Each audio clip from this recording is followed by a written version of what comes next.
நம்ம எல்லாருமே லைஃப்ல ஏதாவது ஒரு பாயிண்ட் ஆஃப் டைம்ல இந்த மாதிரி ஒரு கமெண்ட்டை நம்ம லைஃப்ல யாராச்சும் கொடுத்துருப்பாங்க.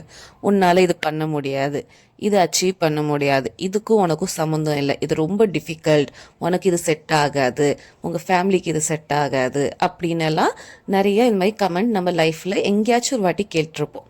பட் நம்மளால என்ன பண்ண முடியும், நம்மளுக்கு என்ன செட் ஆகும்னு நம்ம தான் டிசைட் பண்ணணும். நம்மளை சுற்றி உள்ளவங்க கொடுக்குற கமெண்ட்டை வச்சு நம்ம டிசைட் பண்ணக்கூடாது. இந்த மாதிரி ஒரு கமெண்ட்டை கேட்டு நம்ம அப்படியே உட்காந்துடக்கூடாது. உங்களால் என்ன பண்ண முடியும், உங்களால் ஒரு விஷயத்தை அச்சீவ் பண்ண முடியும்னா நீங்கள் தான் அதுக்கு ஃபஸ்ட் ஸ்டெப் எடுக்கணும். மற்றவங்க சொல்கிறாங்க அப்படின்னு சொல்லி நீங்கள் டிசைட் பண்ணி உங்கள் லைஃப்பை ஸ்பாயில் பண்ணிடக்கூடாது. ஒரு விஷயம் உங்களுக்கு பண்ணணும்னு தோணுது அண்ட் அது கரெக்டாக இருக்குது அண்ட் உங்களால் பண்ண முடியும்னு உங்களுக்கு கான்ஃபிடெண்ட்டாக இருந்துச்சுன்னா தயவு செய்து அதை பண்ணிடுங்க. பேசுகிறவங்க பேச தான் செய்வாங்க, பட் அல்டிமேட் ரிசல்ட் லைஃப் யார் வாழ போகிறா, நம்ம தான் வாழ போகிறோம். ஸோ உங்களுக்கு பிடிச்ச விஷயத்த செய்யுங்க.